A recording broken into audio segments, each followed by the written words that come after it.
The idea of Super Bowl MVP, I'm sure some people would scoff at it. Like, we're so far away, guys. You've got all these teams, and it's just wild card weekend. Like you said, there can be some upsets. If you want good numbers, if you want to fire, you want to take some bigger shots here, have a strong opinion on a specific team or two that you think will be participating in the Super Bowl, rather grab these larger numbers that could be in the 20s right now than, the week of the Super Bowl when it's sitting for, 4 or 5-1. So that's the thinking. That's the idea about why you would want to discuss the Super Bowl MVP at this juncture. Sam, last 10 years, it's heavy quarterbacks.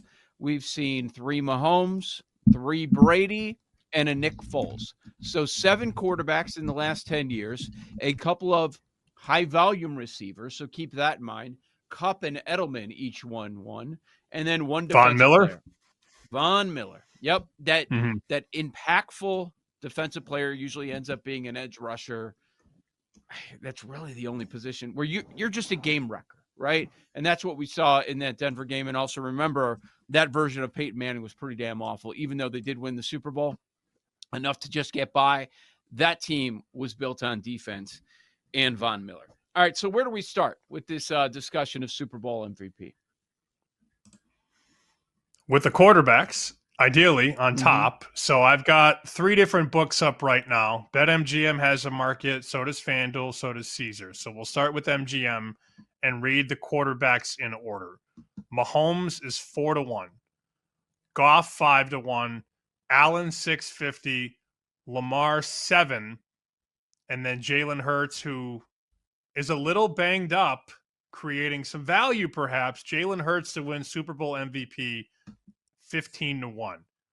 Of those 5 quarterbacks, Mahomes, Goff, Allen, Jackson, Hurts, I would take a flyer first on Jalen Hurts at 15-1. That would be my first move. Makes sense.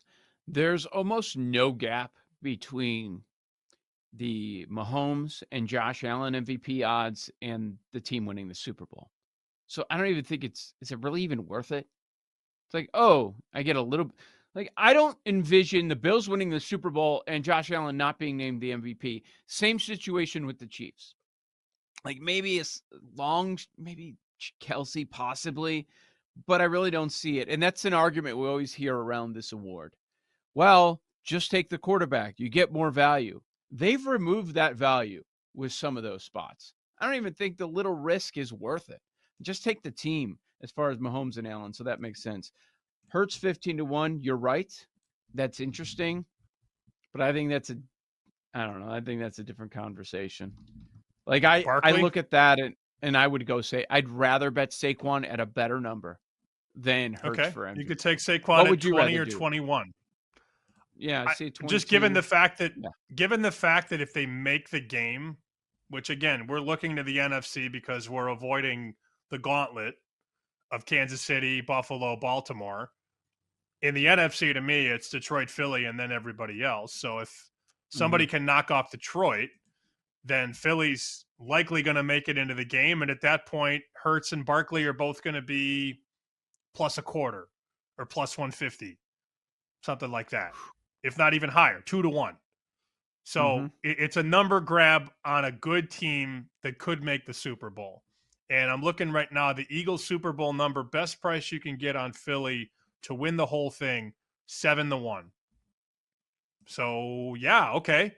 Hurts is 15, Barkley's 21-1. Those make sense. Would you consider A.J. Brown at 50? Why not? Yeah, I'm just trying to, with that offense, what would he have to do for the quarterback that's throwing him the ball not to get it, and then also the all-world running back who, gets to 2,000 yards. They decided to pass on going for Dickerson's record in the last week. To him to be both those guys would be tough. So that's why we're getting some value. But, man, when he's on, he's as good as anybody out there. Where do you want to go next? Let's go longer shot. So we talked about Tampa Bay and the variance. And that they could lose this weekend or they could win this weekend and then win the following game. That offense is explosive. I want to see what they say about the injury report with that secondary today. But I wrote down a few names of Tampa. This is one of those teams where if they were to make it, I'm not sitting here saying, oh, quarterback, definitely quarterback. It's not a Bills, not a Chiefs, probably not Ravens situation as far as that goes, because Mike Evans could carry that team. He's 150 to 1 if you think they could make a run. And then we saw in the second half of the season the run that Bucky Irving took. He's 250 to 1. There were some games where he was carrying that offense in specific matchups. So I find those names to be interesting if you think the Bucks are live to do anything, make any sort of a run. Like we talked about yesterday, Tampa Bay is 30 to 1 to win the Super Bowl. Baker's 35 to 1 for the MVP. Like I would just if you have some belief in Tampa Bay, I'd rather take a shot with these triple digit numbers. And again, PSA, shop around, because just in a couple minutes of work, I saw, oh, here's Bucky Irving, 250. Here he's at 190. That is a massive difference. Or Mike Evans, 150. And then another book hangs an 85. Like, it is a massive difference. In some cases, you're like nearly doubling your payout with a potential win. I saw Derrick Henry at 27, and then another book is hanging a 40 to 1 right now. Like, I could see Derrick Henry getting into the end zone 2 to 3 times, 200 rushing yards if they make the Super Bowl, and then he gets it over Lamar. That is a possibility. But yeah, I was thinking about some of those long shots. Any long shots that you have? Justin Jefferson was one that I wrote down only because of the range. Look, it's going to be a big uphill battle for Minnesota to get to the Super Bowl. But if you're talking about a receiver like that could break open a game, that's the guy. Like, that's the guy in the playoffs at wide receiver, because Jamar Chase isn't in the playoffs. CeeDee Lamb isn't in the playoffs. This is the best receiver in the postseason. Some people would say, oh, Nakua. No, Justin Jefferson is better. The range on JJ right now, there's a 50 to 1, a 60 to 1, and an 80 to 1. So if you're going to bet a bill on this, $100, one place makes you 5,000, another one makes you 8,000. That is an extra $3,000 by just betting it at the right place. You need to have multiple options when you bet markets like this. That's all I'm going to say. I also, whenever you're ready, I have the name on the Post-it that I think Paul is going to say. We can maybe save that for the end of the segment. But I know who he's going to say, one of the guys. Let me just add on the JJ point. The biggest point is, yeah, he's elite, but also they don't want to give it to Darnold. I'll tell you that right now. If it's even close between the two, the voters are going to go Justin Jefferson. Hey, maybe the best or top 2, top 3 receiver in the game. Let's go with that guy instead of the ghost guy, instead of the guy that didn't show up in week 18 when they really needed him. Yes, that's an interesting look, man. If you feel strongly that they're going to win this weekend, yeah, to have a Jefferson 80 to 1 in pocket is pretty strong.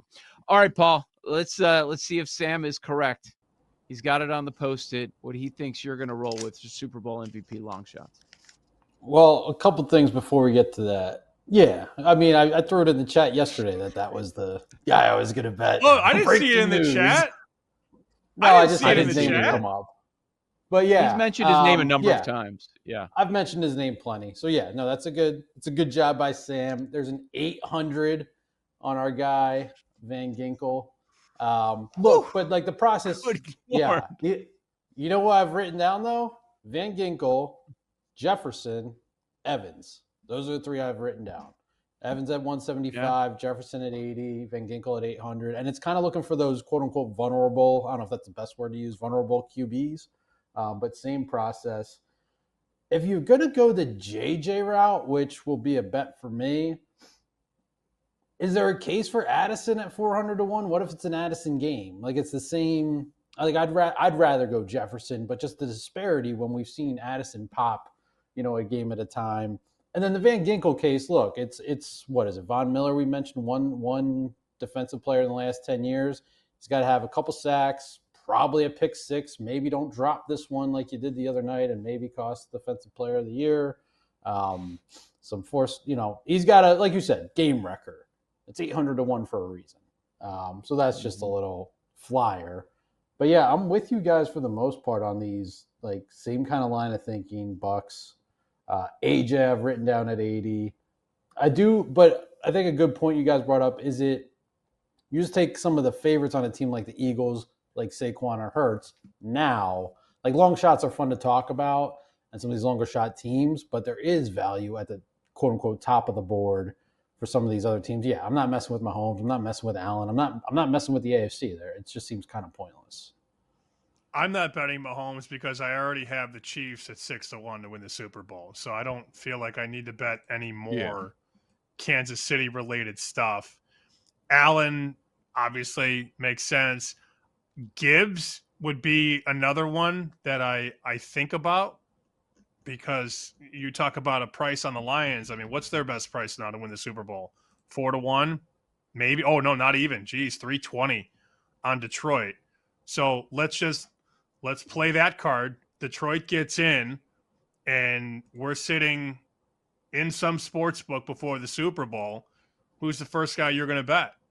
For me, it's Gibbs. Not Goff, it's Gibbs. So Gibbs now, the range on him, let's see, there's a 15, a 15, and a 16. I would bet day of the game, I would bet Gibbs. So if you're asking me to bet a Lion right now, I saw GRP put out Laporta. No, not going to be a tight end. It's going to be a guy like Gibbs who touches the ball 30 times. That would be the Lion that I would take. And maybe you know what else I round. thought about? You know what else I thought about? What if Hutchinson's back? Is it possible 150? that we see I see him, I see him 150 at BetMGM. And then I saw him off the board at another one. But MGM does have Aiden Hutchinson listed, and he's 150 to 1. It's not like the Conn Smythe. It's not the whole thing. It's only the Super Bowl. So that's another one that I thought, do I bet this 150 to 1 on Aiden Hutchinson? How much would the media eat that story up if he was just on the field? And I don't think they want to give it to Goff. Montgomery, what if he returns? That could hurt Gibbs too, because they still haven't put him on injured reserve unless I missed that one. So they're dangling a couple of carrots, probably some gamesmanship. Well, let's talk about that with the Van Ginkel conversation and the Hutchinson idea. Are there any star defensive players in the playoffs that we're missing? Because what's interesting this year, Hendrickson, sack leader, not in the playoffs. Myles Garrett, number 2 on the list, not in the playoffs. Third, Nick Bonito. They're not going to make it as a 7 seed. Like, you look at these top edge rushers, and none of them are going to be in a position where they're going to be in the Super Bowl, where they could be Super Bowl MVP. So it feels like it's making it a little bit easier on us because it's going to be an offensive player. I know that's usually the case. This is not, me taking some stance, but I typically do make a case for long shots and Super Bowl MVPs, but not this year on defense. I don't see it. Not going to bet TJ Watt at 600 to 1 ? I wouldn't either. The first defensive player listed on the board is a Chief. It is Nick Bolton at about 250 to 1. That is the first defensive player listed that I see. Yeah, it's going to be tough unless someone gets a couple of interceptions. I'm really not that worried about Super Bowl MVP bets possibly being ruined by a defensive player. But it's fun to talk about now, and we'll be tracking these numbers as these teams pick up wins. You will see them go away very, very quickly.